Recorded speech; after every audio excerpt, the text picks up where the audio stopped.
Get exclusive subscriber-only content and new episodes first and ad-free with Spyscape Plus on Apple Podcasts.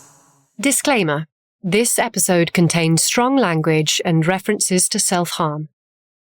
This is True Spies, the podcast that takes you deep inside the greatest secret missions of all time. Week by week, you'll hear the true stories behind the operations that have shaped the world we live in. You'll meet the people who live life undercover. What do they know? What are their skills? And what would you do in their position? I'm Rhiannon Neads, and this is True Spies from Spyscape Studios.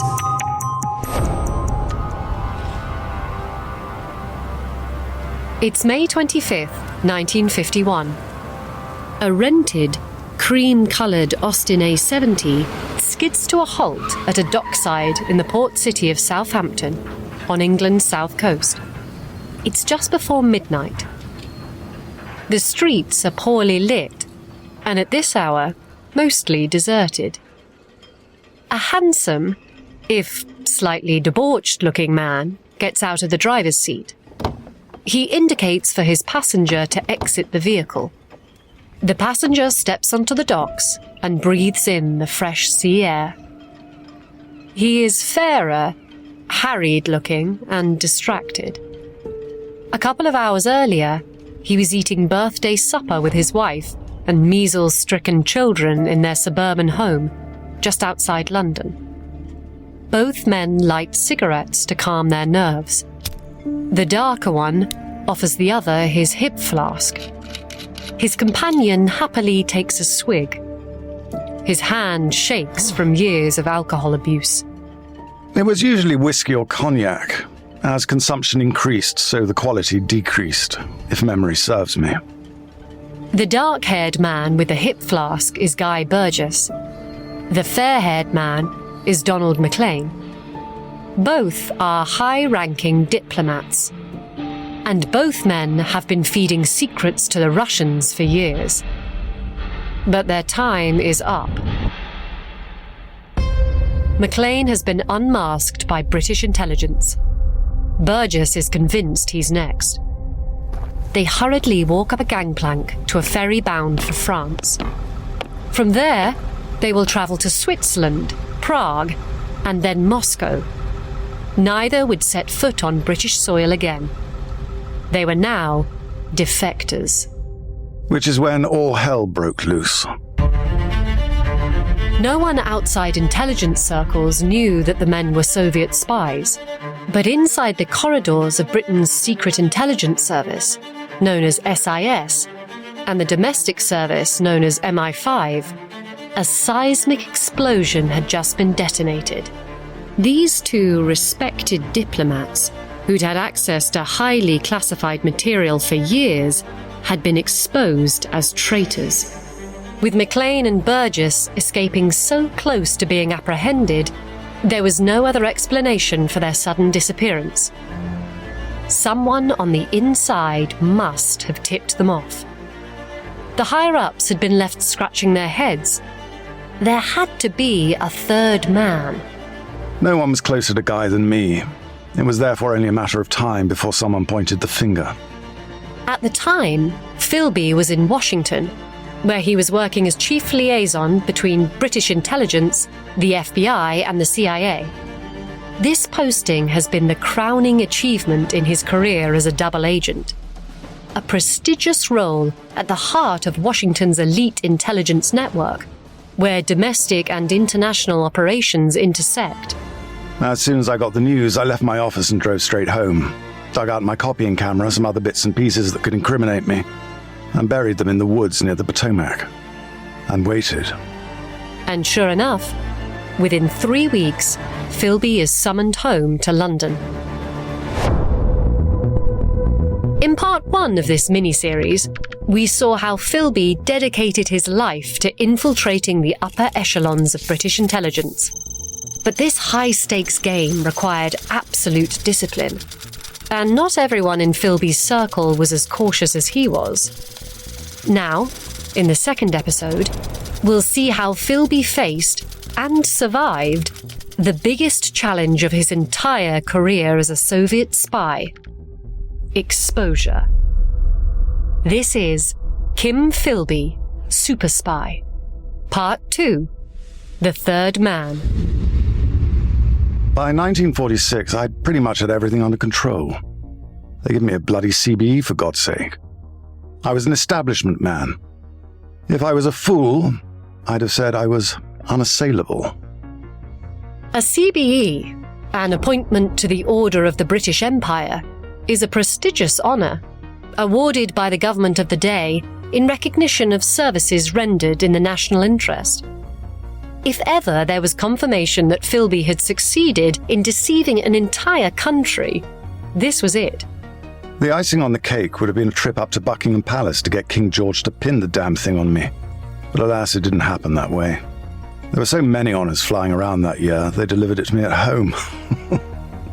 There was, apparently, only one blemish on Philby's otherwise spotless image as a conservative establishment figure. He was still married to Lizzie, who by 1946 was living in East Berlin with her communist lover. The war was over. The Holocaust had been brought to a halt. It was safe to cut the cord.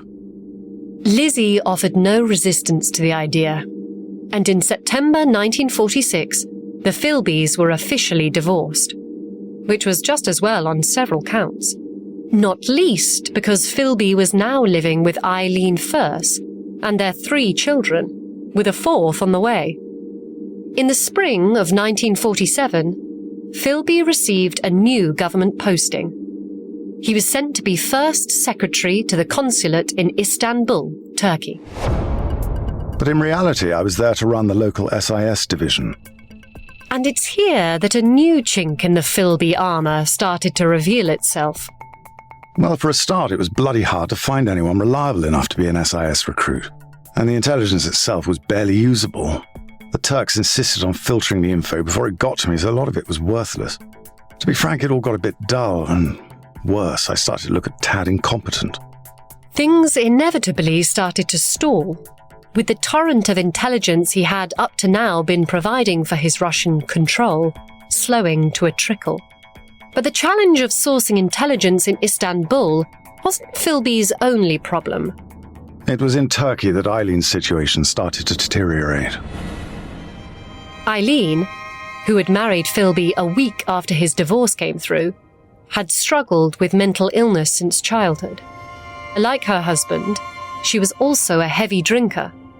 And this combination, alongside Philby's unreliability, fickle work patterns, and rumoured infidelities, not to mention the challenge of raising a small army of young children, started to take its inevitable toll.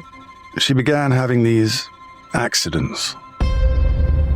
Philby is referring to a pattern established in childhood, where Eileen would injure herself in rebellion against situations over which she had no control. Eileen had many reasons to be unhappy in her marriage to Philby, but up to this point, she had no idea that her husband, the father of her children, was spying for the Soviets. So effective was Philby's cover that she believed he was a loyal agent of SIS. But by the time they got to Istanbul, her condition deteriorated further, and the accidents started to happen again. And then Guy Burgess showed up at our house in Istanbul looking for a bed. Our marriage was already in trouble, but this sent it spiraling. Eileen couldn't stand Guy. It's not hard to see why. The ensuing days Burgess spent with the Philbys were wild. The heavy drinking became so intense that both men lost whole days to drunkenness. Guy Burgess was an upper-class man at war with the British establishment.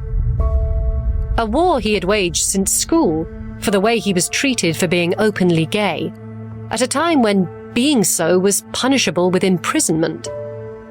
It was a rage that had translated into action when he was recruited for the Russian intelligence service in the mid-1930s.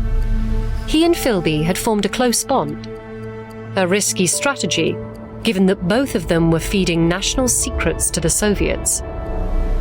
What can I say? There was something irresistible in Guy Burgess. And maybe all this hiding in plain sight got to me, I don't know. Added to which everything was so serious with Eileen and her dark moods. On the surface, the two of them couldn't have been more different in the way they conducted themselves. While Philby did his share of philandering, and certainly enjoyed his drink, he went to enormous lengths to keep his image clean and his treachery a secret. Burgess was promiscuous, easily provoked into anger, and, perhaps most alarming of all, depending on how drunk he was, openly frank about the fact that he was working for the Russians. As a consequence, he was becoming less and less reliable as both a servant of the Crown and a double agent. But for now, somehow his cover remained secure. Maybe Guy's visit was a warning, a premonition of how things could end up. Who knows? If it was, I didn't want to know. I was having too much fun. Burgess eventually left, but his visit, and Philby's compliance in this bacchanalian frenzy, had done lasting damage to the Philby marriage.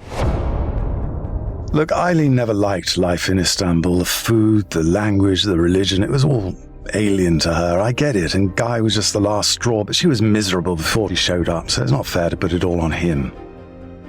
One morning, shortly after Burgess's visit, Eileen showed up at a friend's house covered in blood. She had, apparently, been in a car accident. Only, as far as anyone could ascertain, there were no other vehicles involved. Philby raced home and arranged for Eileen to go to Switzerland for treatment. But when she returned, she staged yet another accident, setting fire to a room in the house. And then doctors discovered that she had been harming herself in other ways that were taking a toll on her physical as well as mental health. It was time to get the hell out of there before she killed herself, or, God forbid, one of the kids. The Philbys resolved to leave Turkey and return to London. With this unhappy episode behind them, they tried to settle back into a stable family life. But it wasn't long before Philby was given his next post. Although his Turkish adventure was more notable for what it had failed to achieve than what it had, his star was still rising. In August of 1949, he received a telegram. They were offering me the big one. Washington.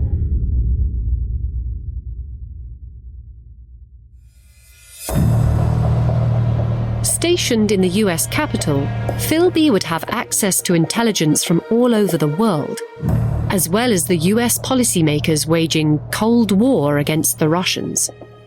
To Philby's Soviet spy masters, this was a massive coup. Needless to say, there was no saying no to this. I broke the news to Eileen. I think she was relieved.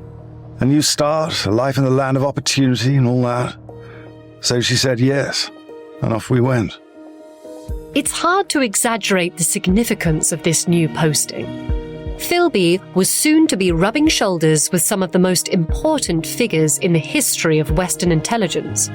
People like legendary FBI chief J. Edgar Hoover, CIA covert operations mastermind and future director Alan Dulles, counterintelligence head James Angleton, and, most significantly for our story, a clandestine operative named William Bill Harvey, also known as America's James Bond. Harvey had risen up through the ranks of the FBI before transferring to the CIA. He was later to get into hot water with the Attorney General, Robert Kennedy, when he illegally deployed CIA agents in Cuba, intent on overthrowing Fidel Castro during the Cuban Missile Crisis. But in the late 40s, this heavy-drinking, foul-mouthed, philandering, gun-toting, hard-skinned bulldog of an agent was still one of the most revered and feared spies in the business. Honestly, I was surrounded by a who's who of American spooks. And there was one other reason this new role was so important for Philby. I hastily arranged a meeting with my control. Funnily enough, we found ourselves back in Regent's Park, the same spot as where they'd recruited me back in 1934. I told him about the new job and he couldn't resist a smile. "You know what this means?" he asked. I frowned. It was obviously a rhetorical question. "They're grooming you to be the next C." C was the nickname for the chief of British intelligence, the head of SIS. It took me a second to see if he was being serious. I wasn't being falsely modest, I just hadn't yet put it all together. Excited by what this new role might mean for him, Philby entered into his Washington life with renewed vigor.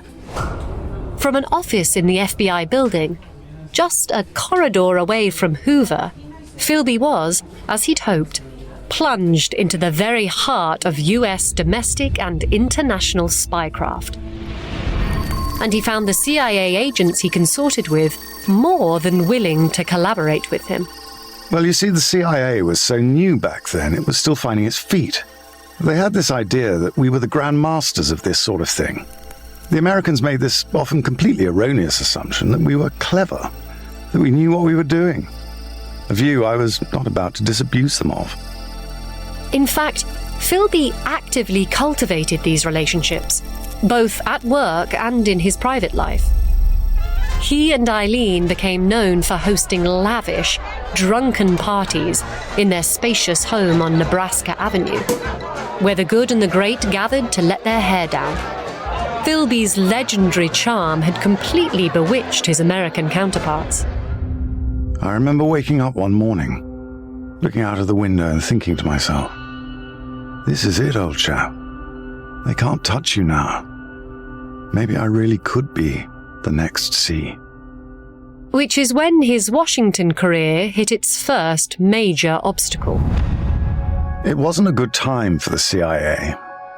The Soviets had exploded their first atomic bomb in 1949. This was years before US intelligence had said it would be possible. And then communist North Korea invaded the South again, catching us all unaware. Suddenly everyone was wondering what was the point of this vast, costly organization when it had missed these two massive events. Keen to recover their credibility in the war on communism, the CIA and SIS cooked up an operation that was codenamed Valuable. The idea was pretty basic. The Soviet bloc countries were a mixed bag, with Russian controls stronger in some countries than others. So the essential concept was to try and pry one of these countries away from the mothership, so to speak. And in doing so, open up a way of undermining the Federation, in turn weakening Moscow's grip. Philby and his US counterpart were joint commanders of the operation. SIS and CIA chose Albania to be the site of the operation. Albania was a reluctant satellite state of the Soviet Empire, with many of its citizens staunchly loyal to its monarch, who had been exiled to Egypt. Hundreds of anti-communist Albanians were recruited and trained to infiltrate their homeland. Armed with weapons, explosives, and gold sovereigns, dozens of teams were deployed, all with a view to recruiting other Albanians to the cause and leading a revolt against their Soviet masters. But with Philby at the helm, the operation was, of course, compromised from the start. It was the first time my aims as an agent were explicitly in conflict with my aims as a Soviet asset. During the war, we'd all been fighting the Nazis, but now I had to make a calculated decision and risk blowing my credibility as an SIS man by wrecking Operation Valuable.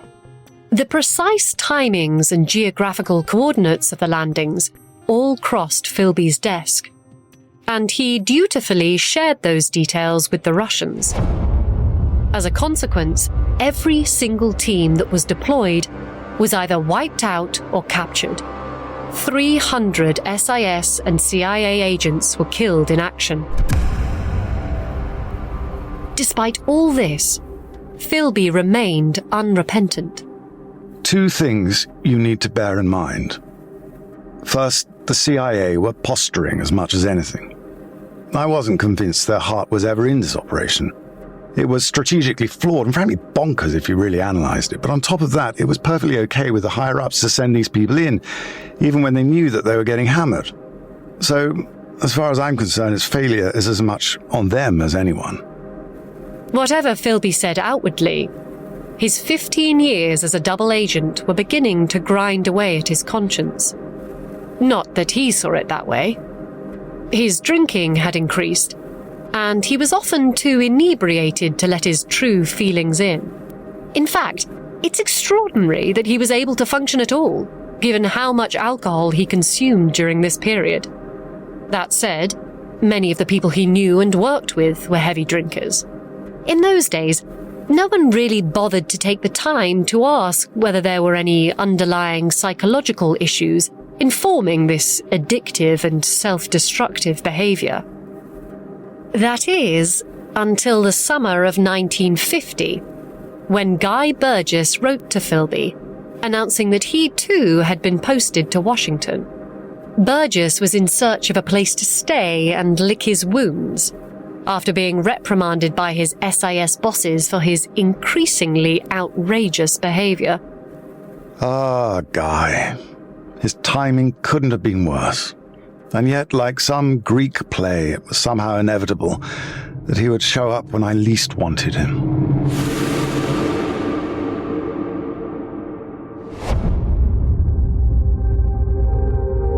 In the autumn of 1949, Guy Burgess had been on holiday in Gibraltar and Tangier.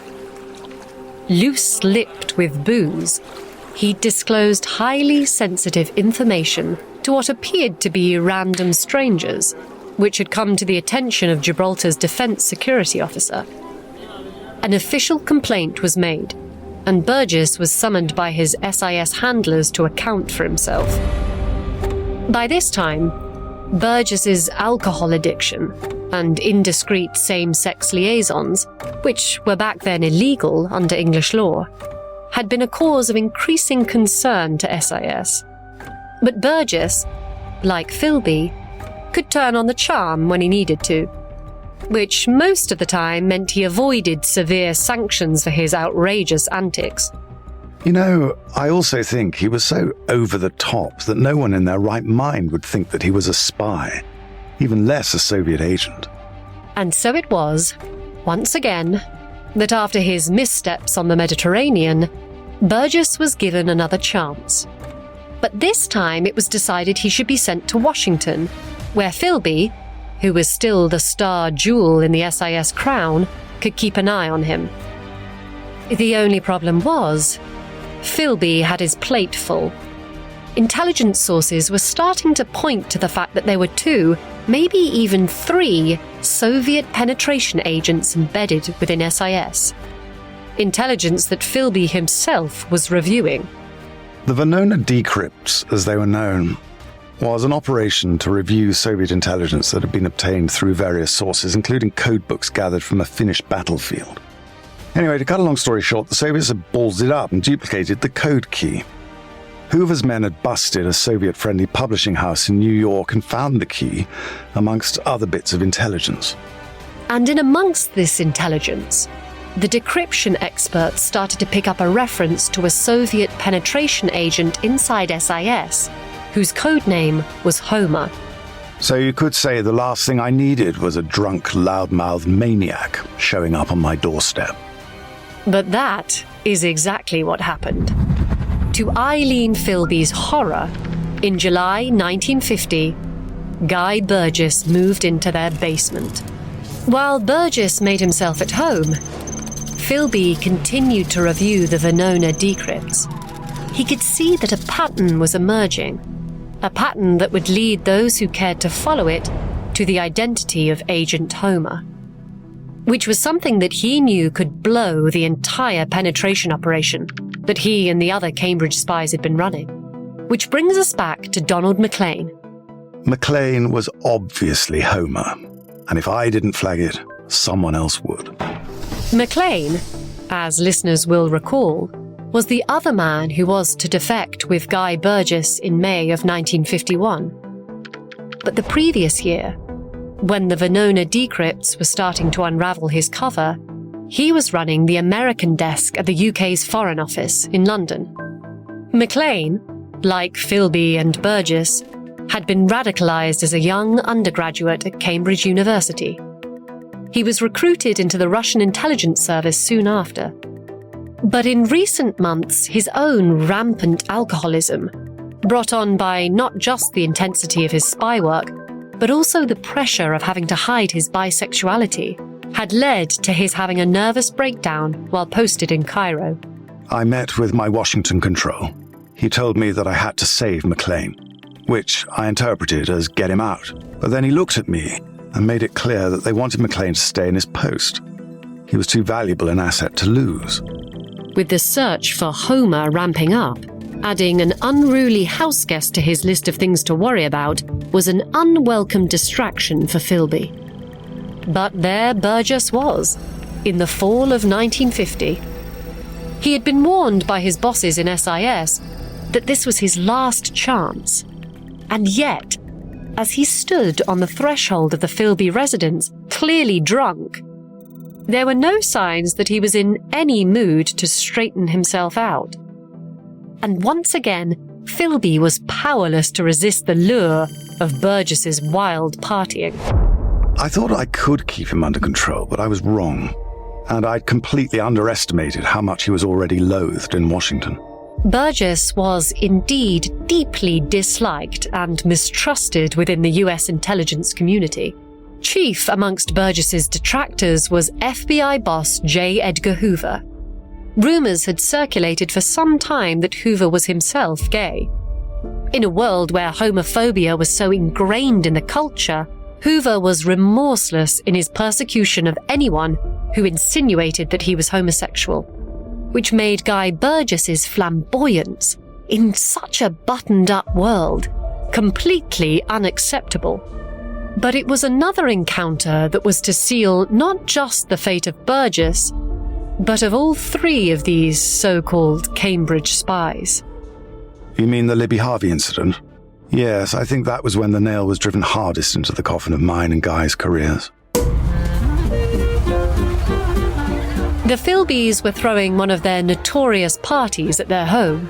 It was a mix of FBI and CIA people that Philby had been carefully cultivating during his Washington tenure.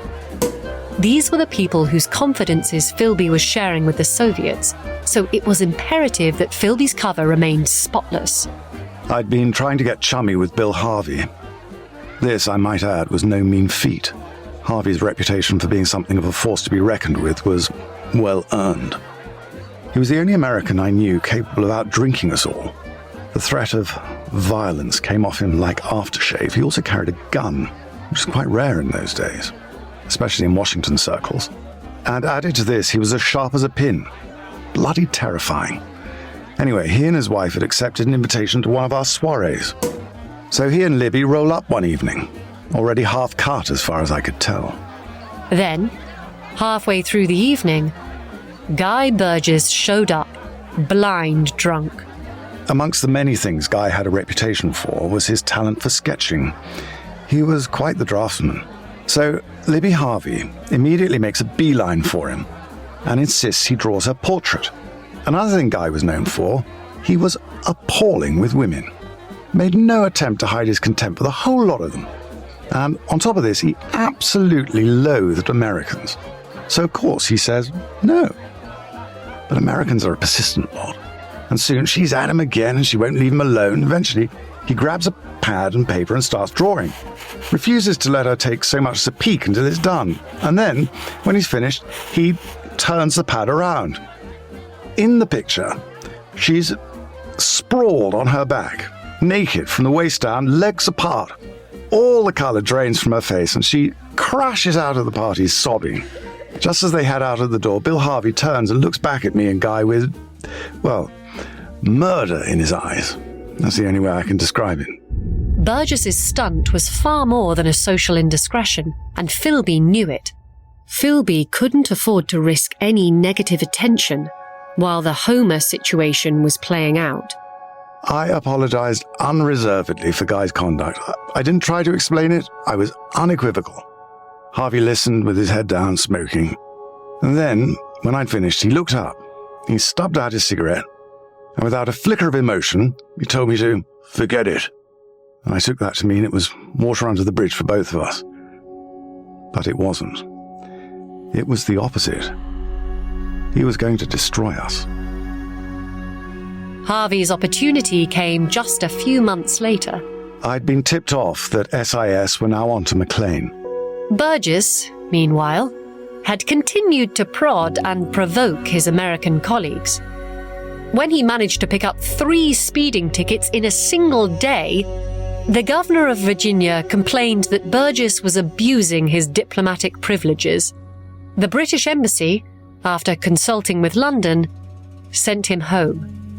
Philby saw his opportunity. I told him he had to warn McLean as soon as he touched down. Burgess did as he was told and sounded the alarm to McLean and awaited further instructions. Then suddenly it all kicked off. Officers from SIS, MI5 and the British Foreign Service applied to the UK's most senior diplomat, the Foreign Secretary, for permission to interrogate McLean.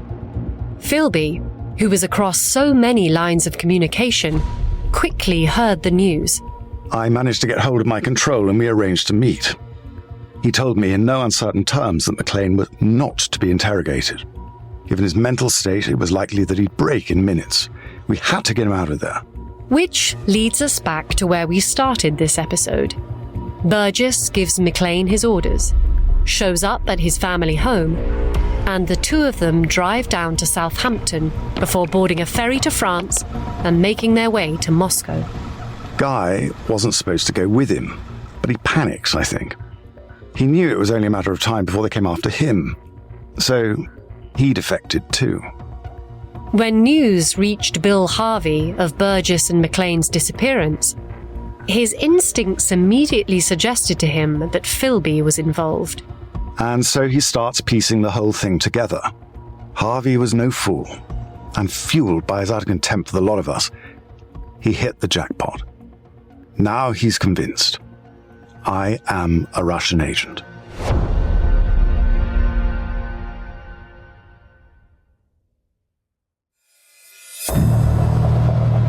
Harvey compiled a memo which he sent directly to the CIA's director, Walter Bedell Smith. In the memo, Harvey meticulously joined together the dots of Philby's betrayal, with particular emphasis on the doomed Operation Valuable, and the fact that Philby had been the one to review the decrypts connected to Homer. And then, of course, there was his irrational friendship with Guy Burgess. To Harvey's mind, there was no doubt. Philby was the third man. If it wasn't for the Burgess connection, I may have squeaked through. Who knows? Harvey's memo was sent to Bedell Smith on the 13th of June 1951, just over 2 weeks after Burgess and McLean's disappearance. Bedell Smith immediately revoked Philby's diplomatic status, and Philby was summoned to London to face his superiors. But not everyone was ready to consider Philby a Russian spy. His 15-year charm offensive had paid dividends, and his close friends in SIS refused point-blank to believe he was a traitor. Agents in MI5, however, were more willing to believe in his treachery. The furore over his friendship with Burgess was immense, and so was the embarrassment in British and American circles that penetration agents had so effectively compromised both SIS and CIA operations. Philby's boss at SIS realized he had no choice but to terminate Philby's service. While he remained on their books, his cover in the Foreign Service ended immediately. I was asked to resign, and I did. They severed my contract with a payoff of £4,000, which was quite a lot back then. But then I was brought to London to attend a sort of mock trial. It was set up to see if they had enough to prosecute me. Some people at MI5, who always hated SIS anyway, had put together a dossier. It went all the way back to my time in Vienna when I met Lizzie. I mean, the whole thing was incredibly plausible, except for one crucial thing. They didn't have any actual evidence. MI5 hired a well-known cross-examiner, a man called Helenus Milmo, to interrogate Philby. Apparently Milmo had this rapid-fire style that would overwhelm and disorientate the person on the receiving end that earned him the nickname Buster. But however good Milmo was at extracting confessions, he was no match for Philby. I'd had this wretched stammer as a child, which after all these years I'd nearly overcome. Well, what do you know? It decided to make a reappearance when Milmo started on me. It was a masterstroke.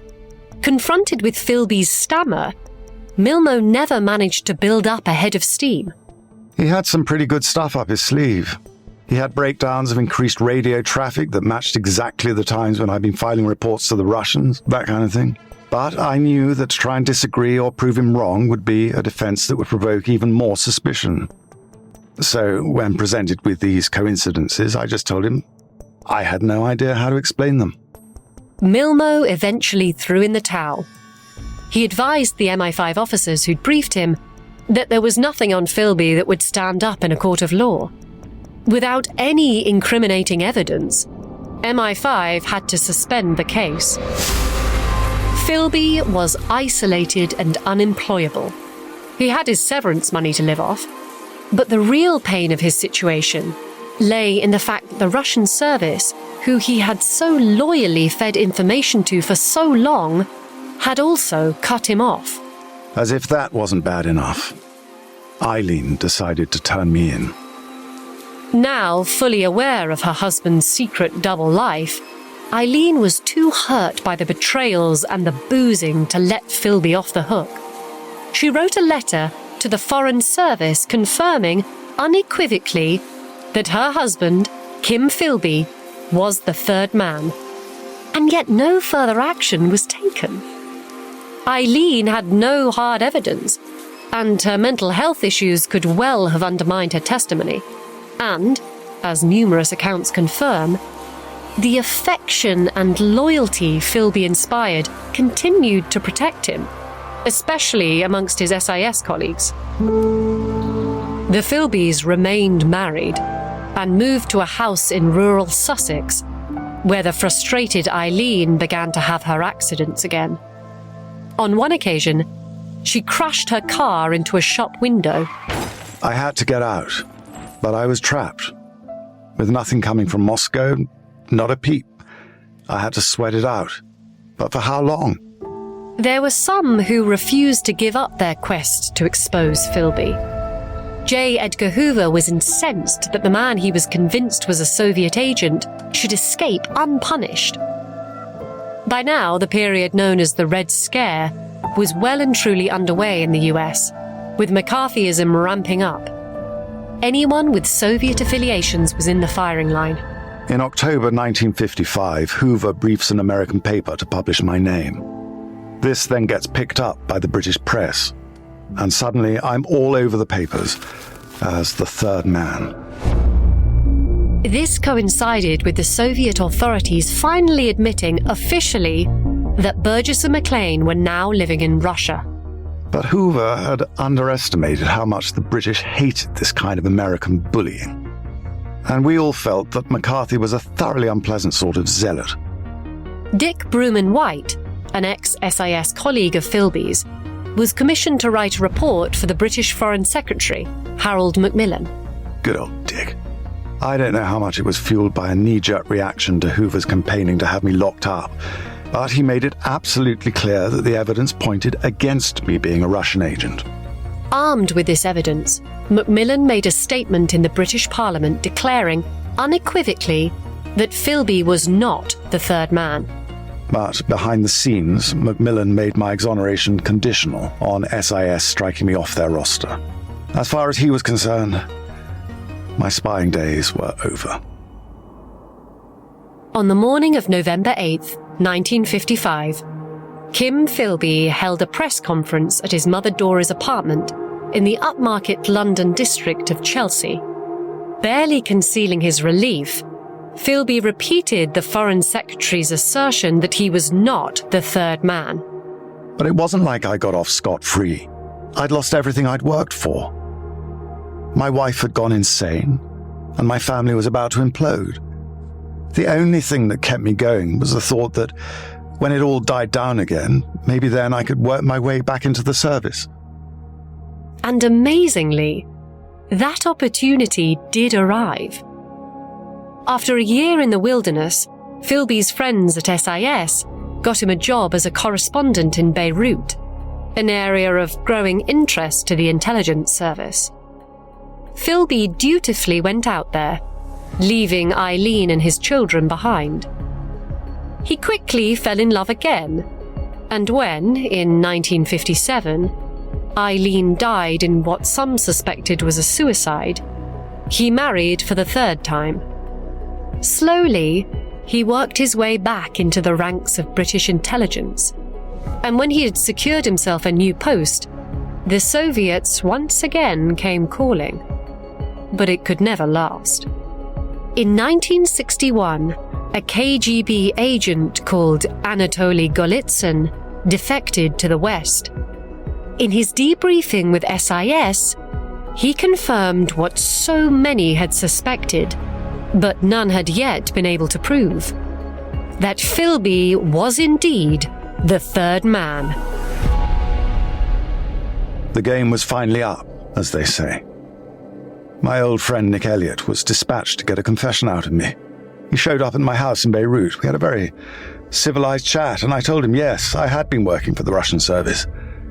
He then asked me to sign a confession in return for immunity from prosecution. I said I needed time. And I bought myself that time by feeding him the names of a bunch of people I said were other agents, none of whom actually were. Elliot returned to London to confer with the higher-ups, and, while he was faffing about, I put in motion the plan I'd been rehearsing since Burgess and McLean defected. On the 23rd of January, 1963, Philby boarded a Soviet freighter called the Dolmatova, bound for Odessa.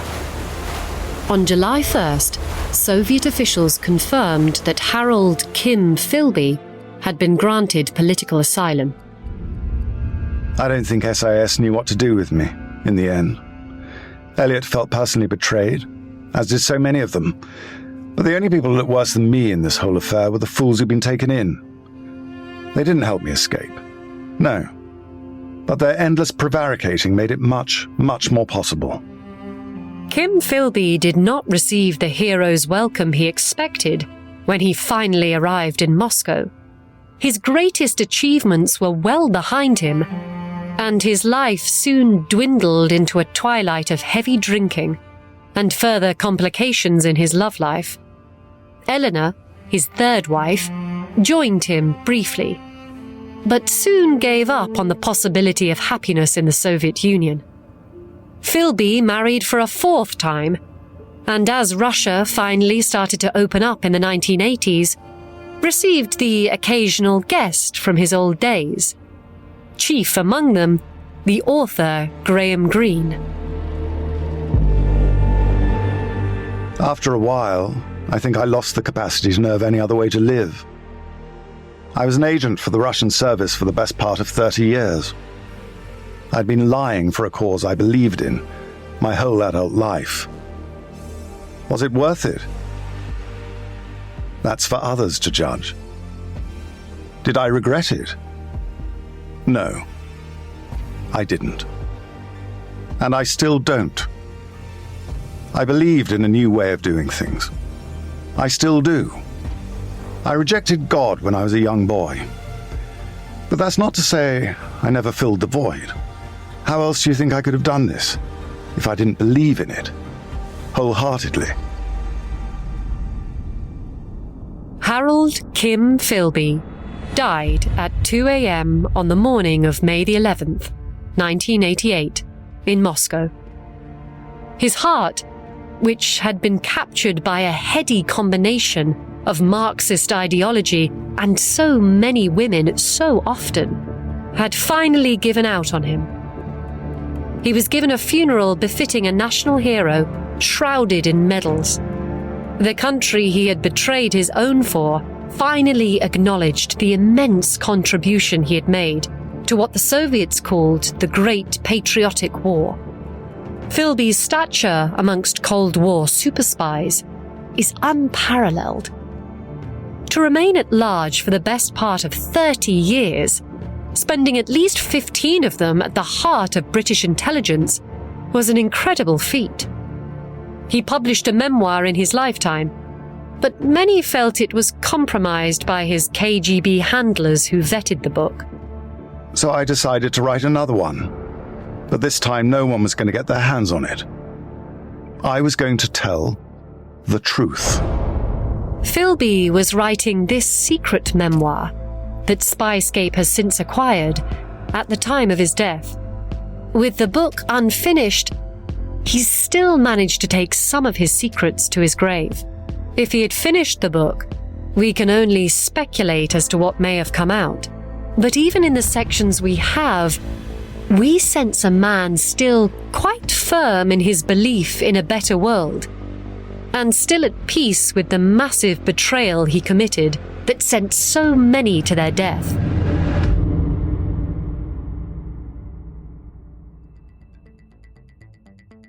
I'm Rhiannon Neads. You can see the Philby papers and other treasures in the Spyscape collection at spyscape.com/spyobjects. Join us next week for the first of 2 parts on global disinformation campaigns, only on True Spies.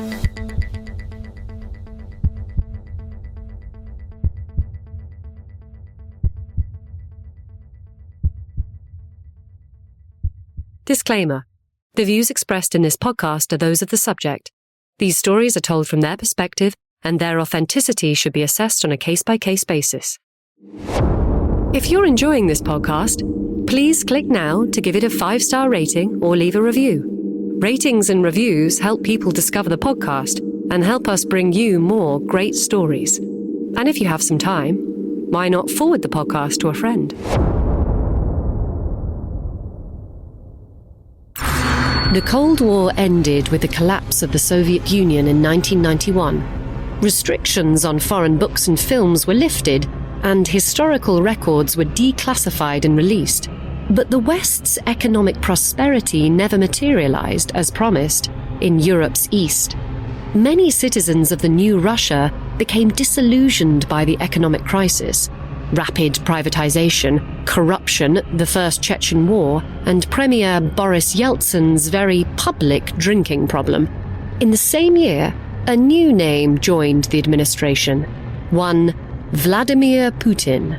And now we're in a completely different world. And what that's changed, I think, beyond the obvious technology, is a kind of theory about the relationship between information and democracy. True Spies from Spyscape Studios. Search for True Spies wherever you get your podcasts.